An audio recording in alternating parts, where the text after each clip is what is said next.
E aí pessoal, beleza? Marcelo aqui, vou depois de muito tempo voltar a gravar um vídeo.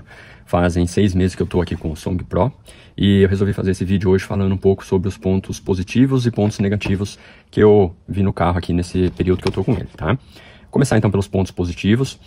Uma das coisas que me fez escolher o carro, né, ou me fez realmente decidir para optar por esse carro aqui em vez de um outro SUV, que era a minha intenção, nessa faixa de preço aí, por volta de 180, 190 mil.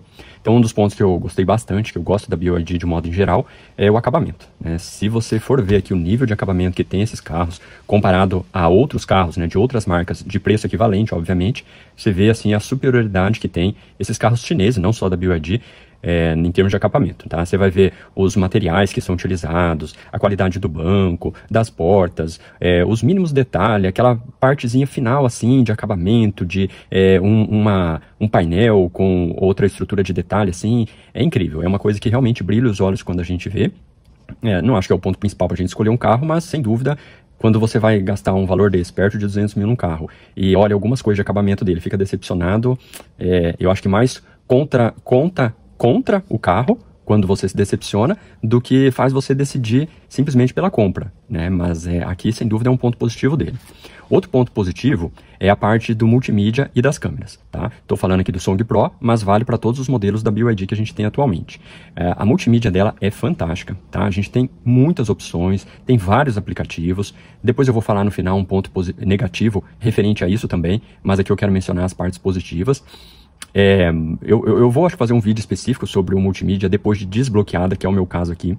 Então você consegue usar um navegador decente, diferente do que tem disponível, um navegador que você consegue utilizar durante o carro estando em funcionamento, ou o que eu mais uso, né, minhas filhas até usam às vezes para brincar durante a condução, mas quando eu estou parado esperando elas na escola, eu uso bastante esse multimídia aqui. Tem aplicativos para você ver filmes, o fato de você poder colocar ali um Waze concomitante com um tocador de música, que nem o Spotify, isso na viagem eu acho que faz toda a diferença. Eu sei que tem o Apple CarPlay, ou o da Google também, que eu esqueci o nome aí, mas espelhar o celular é diferente de você ter o aplicativo nativo. E é muito bom os aplicativos que você consegue funcionar aqui, tá? Infelizmente, tem que desbloquear o multimídia para conseguir fazer isso.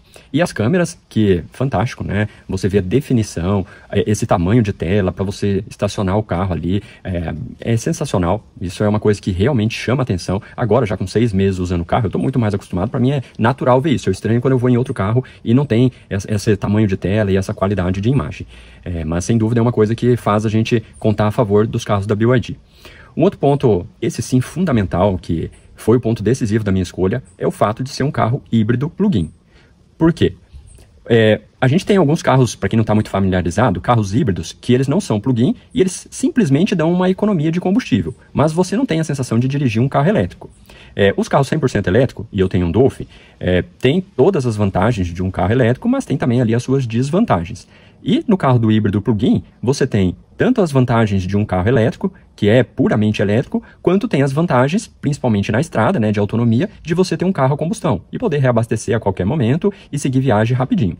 Que isso, sem dúvida, é um ponto negativo dos carros 100% elétrico. E por que híbrido plug-in?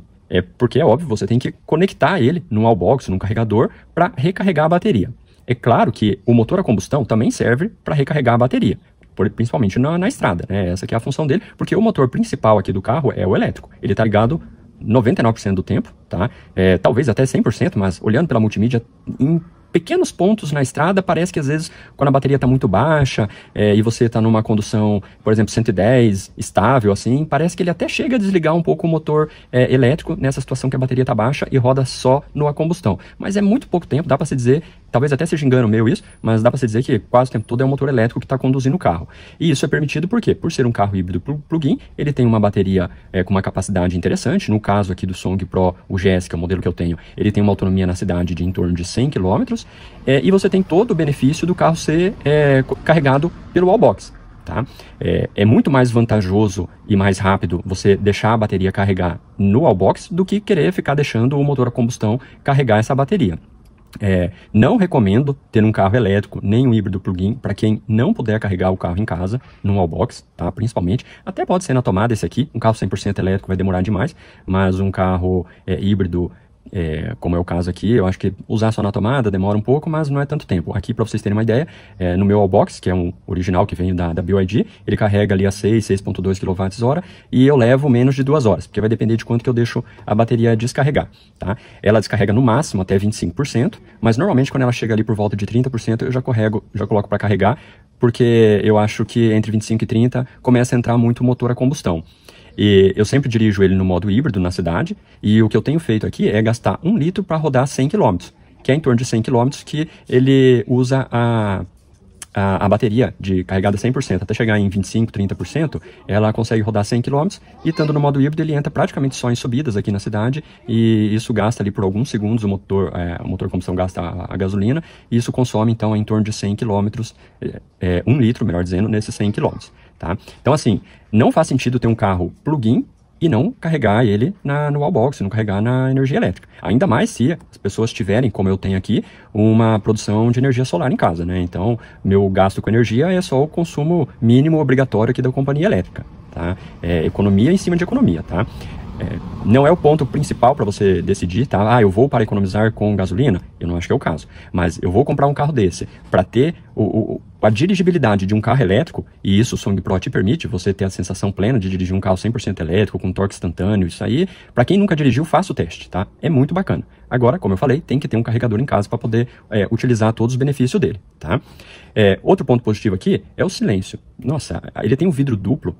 Quando tá aqui tudo fechado, aqui no caso eu tô com os 4 vidros abertos, tá? Não quero deixar o ar-condicionado ligado, tô gravando aqui, então às vezes vocês podem ouvir o barulho externo. Mas com os 4 vidros fechados, você ali com o som ligado, você não ouve mais nada, tá? O som do carro aqui ligado, você vai na estrada, vai aqui na cidade, você ouve pouquíssimo barulho externo. E o conforto que ele tem, né? Tanto pelo acabamento, pela parte de suspensão dele, os bancos aqui, é algo bastante confortável, numa viagem faz muita diferença, tá? Para quem já teve um SUV, esse aqui é um SUV de porte médio, quem vai atrás vai com todo o conforto, um espaço muito bom. A gente já viajou em 5 aqui no carro, fomos uma viagem relativamente grande e o pessoal atrás falou que estava bem confortável com o espaço. Claro que como todo carro é melhor para 4 pessoas, né? Por causa da forma que é o assento do banco do meio ali atrás, né? Não é tão bom, mas dá para ir também, em termos de espaço. Ele tem esse bom espaço, tanto para as pernas quanto lateral mesmo. E agora comentando um pouco aqui dos pontos negativos. Não, eu esqueci, pulei um aqui do ponto positivo, o aplicativo da BYD, tá? O aplicativo que a gente tem no celular, já fiz um vídeo sobre ele, é muito bom, é mais uma coisa assim que conta a favor, porque aqui pelo aplicativo, o que eu mais utilizo dele é ver o tempo de carregamento, como que tá, principalmente no Dolphin, né, porque demora muito mais para carregar, pelo tamanho da bateria, então eu gosto de acompanhar um pouquinho. Não tem problema se você deixar ele carregando, a hora que terminar ele vai desligar o wallbox sozinho, tá? Mas eu gosto de estar acompanhando, essa é uma coisa que dá para ver. Ver a localização do carro, então às vezes minha esposa tá dirigindo e não pode atender o celular, eu quero saber se ela já tá voltando, aonde que ela tá, que às vezes, né, precisa comunicar, não é nada de controle não, mas você tem essa opção de ver, ou se você estaciona o carro, às vezes já aconteceu, eu estaciono em vários locais diferentes para estacionar, para ir trabalhar, e às vezes eu tenho que pensar um pouquinho onde é que eu estacionei, você sai a cabeça meio quente, e ali pelo aplicativo você vê certinho, né, você tá uma quadra para cima, para esquerda, para direita, enfim. E o que eu mais gosto dele é, em dias muito quentes, poder ligar o ar-condicionado remotamente. Então eu já deixo programado aqui qual a temperatura que eu vou querer. A hora que eu tô saindo do trabalho, eu ligo o ar-condicionado. E principalmente quando é de meio-dia, né, que tá aquele sol bem quente, a hora que eu chego no carro ele já tá bem fresquinho, tá? E se por um acaso você mudar de ideia e não vir pro carro, você pode deixar programado quanto tempo ele fica ligado o ar-condicionado. Eu sempre deixo 10 minutos porque não demora mais que isso para chegar nele e é o suficiente para resfriar o carro. Agora sim, então, vamos para os pontos negativos. O primeiro ponto negativo que eu acho que tem que citar é a falta do ADAS. Por quê? Porque em carros desse custo, vários você encontra a presença do ADAS. Claro que a BYD tem, basta você ir, por exemplo, o Song Plus, você vai pagar mais e vai ter essas outras assistências e outros detalhes a mais que o carro tem, tá? Mas não dá para citar que é uma falta, um ponto negativo, porém, sinceramente, para mim não faz diferença. Se eu tivesse que pagar mais por ter ADAS e se fosse um valor significativo, eu não pagaria. Por quê? Porque eu nunca tive um carro que tem ADAS, então isso não faz tanta falta assim para mim. Tá? Tem ali os seus pontos de segurança, é importante e tal, mas eu já tenho mais de 40 anos, tenho mais de 20 anos que eu dirijo e eu nunca me envolvi num acidente. Então, assim, de certa forma, eu acho que para mim não faz tanta falta, tá? Mas é um ponto a ser citado como negativo aqui. Mais um barulho aí fora, tá? Outro ponto negativo é o pós-venda. Eu não vou dizer que seja um problema do carro, e talvez não seja de outras regiões, mas aqui eu comprei na BYD Servopa e o pós-venda deles é complicado, tá? Para vender o carro é rapidinho, mas já na entrega eles têm ali uma restrição importante. Por exemplo, só entregam o carro dia da semana e agendado. Tudo bem, é uma política deles, pode fazer sentido, mas me atrapalha muito. As duas vezes, quando eu fui tirar o Dolphin e quando eu fui tirar o Song Pro, eu queria ir no sábado para não perder o horário de trabalho e eles não tinham essa flexibilidade. Apesar de que estaria aberto no sábado para venda, para atendimento geral do público, mas para entrega do carro não abria. E outro ponto também de pós-venda que eu sentia um pouco de problema foi porque o Dolphin, ele estava com problema de entrar água na lanterna traseira e ficava embaçado. E ficava dias e dias isso, e estava piorando cada vez mais, só que eu acionei a assistência, eles me atenderam bem, eles fizeram a troca sem custo nenhum, fiz a revisão já de 1 ano do Dolphin também, não teve custo nenhum, fizeram tudo que precisava fazer, só que demorou ali mais de 1 mês para chegar essa lanterna. Não era algo que me atrapalhava, eu não deixei de rodar com o carro por causa disso, mas é um ponto que demorou, e se de repente fosse uma peça mais essencial para o carro e eu tivesse que ficar com ele parado, aí realmente seria algo que iria dar problema, tá? Então, vale mencionar aqui, pelo menos na BYD Servopa eu tive esse problema, tanto em Maringá quanto em Curitiba. Outro ponto negativo é os bancos claros. É bonito, sim, tem o benefício de esquentar menos quando o carro fica no sol, comparado a bancos de couro preto, que eu já tive carro assim e esquentava demais, aqui também esquenta, mas é menos, porém o negativo de ser claro é a parte de sujeira, tá? Talvez para algumas pessoas que não sejam tão assim cuidadosos, que não liguem tanto com sujeira, isso não seja um transtorno, mas para mim me incomoda um pouco mais, eu fico mais atenção se as crianças estão colocando o pé no banco ou não, pelo fato dele ser claro, embora eu já estou mais de 1 ano com o Dolphin e não tem nenhuma sujeira ali, tá? Realmente que não dê para tirar. Às vezes suja um pouquinho e com um pano normal ali, um pano úmido, eu consigo limpar. Se tiver um produto específico para limpeza aí de banco de couro, deve ser melhor ainda. Então, para mim é mais assim a questão de preocupação de sujar do que efetivamente de ficar sujo o banco. Mas eu vejo como um ponto negativo. Se tivesse a opção com banco escuro, eu creio que eu escolheria ela, tá?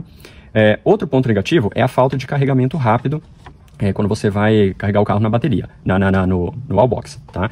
Para casa, não faz sentido nenhum, não precisa no dia a dia, quando eu tô na cidade, tudo bem. Mas para estrada, aí eu nem procuro na viagem um local que tenha carregador. Por quê? É só o carregamento lento, e aí você demora mais ou menos 1 minuto para cada 1 quilômetro que você vai ganhar de distância. Então se eu ficar ali meia hora parado, que é um tempo bem ok de parada, se você for comer alguma coisa e ir ao banheiro, eu vou ganhar só 30 km, e para uma viagem longa não faz praticamente diferença nenhuma no carregamento atual que a gente tem aqui, que é o lento. Se fosse possível carregar da forma rápida, e tem carros, eu sei que a Val faz isso, aí você realmente em meia hora teria um bom ganho de quilometragem. É um detalhe pequeno, tá? Eu viajo pouco, e a autonomia aqui do carro com o combustível e a bateria 100% carregada é muito boa, mas seria um ponto que eu acho simples, que eles poderiam ter melhorado, então eu vejo como algo negativo.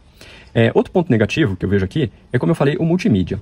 Por quê? O multimídia é uma parte muito boa, desde que desbloqueado, tá? As funções básicas dele também é ok, né? Dá para você trabalhar direito aqui com o carro, mas ter a multimídia bloqueada, com tantas limitações, para uma multimídia tão boa como ela é, quem já desbloqueou, com certeza vê o normal dela, o fato de estar bloqueado, como um ponto negativo, tá? Porque você consegue colocar muitos aplicativos quando desbloqueia, é fantástica, ela roda super bem, e aí você tem todas as limitações que tem, eu realmente não entendo porquê, eu não acho legal desbloquear, eu preferia que viesse já, ou vários aplicativos na BYD Store, para você baixar, ou então que permitisse, né, que você baixasse alguns aplicativos importantes, como o Waze, algum navegador bom, como o Chrome, enfim. Eu vejo como ponto negativo porque ela é muito boa e eu não sei por que deixar bloqueada, tá? Bom, de um modo geral, seriam esses os pontos positivos e negativos. Sem dúvida, eu vejo mais importante os pontos positivos que o carro tem do que esses pequenos pontos negativos. Um outro detalhe aqui, eu esqueci de marcar, eu estava lendo aqui, mas eu lembrei quando eu vim aqui no carro. A parte aqui do porta-copos. Eu vou fazer uns apêndices aqui, acho que eu vou colocando aqui na edição do vídeo, um pouco de cada coisa que eu falei, mas a posição de porta-copos aqui do carro do Song Pro não me agrada. Eu acho que ela fica localizada entre o apoio de braço e os comandos aqui do console central. E aí, se você tem 2 copos colocados aqui, fica um pouco difícil de você acessar. Tá? Então, para mim seria melhor se os porta-copos fossem posicionados à frente e os comandos do console central ficassem aqui no meio, entre o apoio de braço e os porta-copos. Bom, é isso aí, acho que o vídeo já ficou bem longo. Deixe nos comentários o que vocês acham sobre esses pontos positivos e negativos. Quem tem o carro, se tem algum outro ponto que queira comentar aí. Eu não queria deixar o vídeo mais longo, então eu já vou terminando por aqui. Pretendo voltar a gravar mais alguns vídeos. Vou fazer um que eu tô me programando para fazer, que eu acho que vai ser bem legal, é sobre as câmeras. Efetivamente, a aproximação, quanto dá para confiar na marcação que ela mostra, e você ali simulando estacionar o carro e tirar, né, quando tem um carro na frente, como que é o sensor, a câmera. Eu vou fazer esse vídeo aí, mas vai dar um pouquinho de trabalho, tá? Então, aguardem para ver. E se vocês quiserem vídeo também do Dolphin, comenta aí, eu vou fazendo, tá? Grande abraço, não se esqueça de inscrever, dá aquele like, até o próximo vídeo.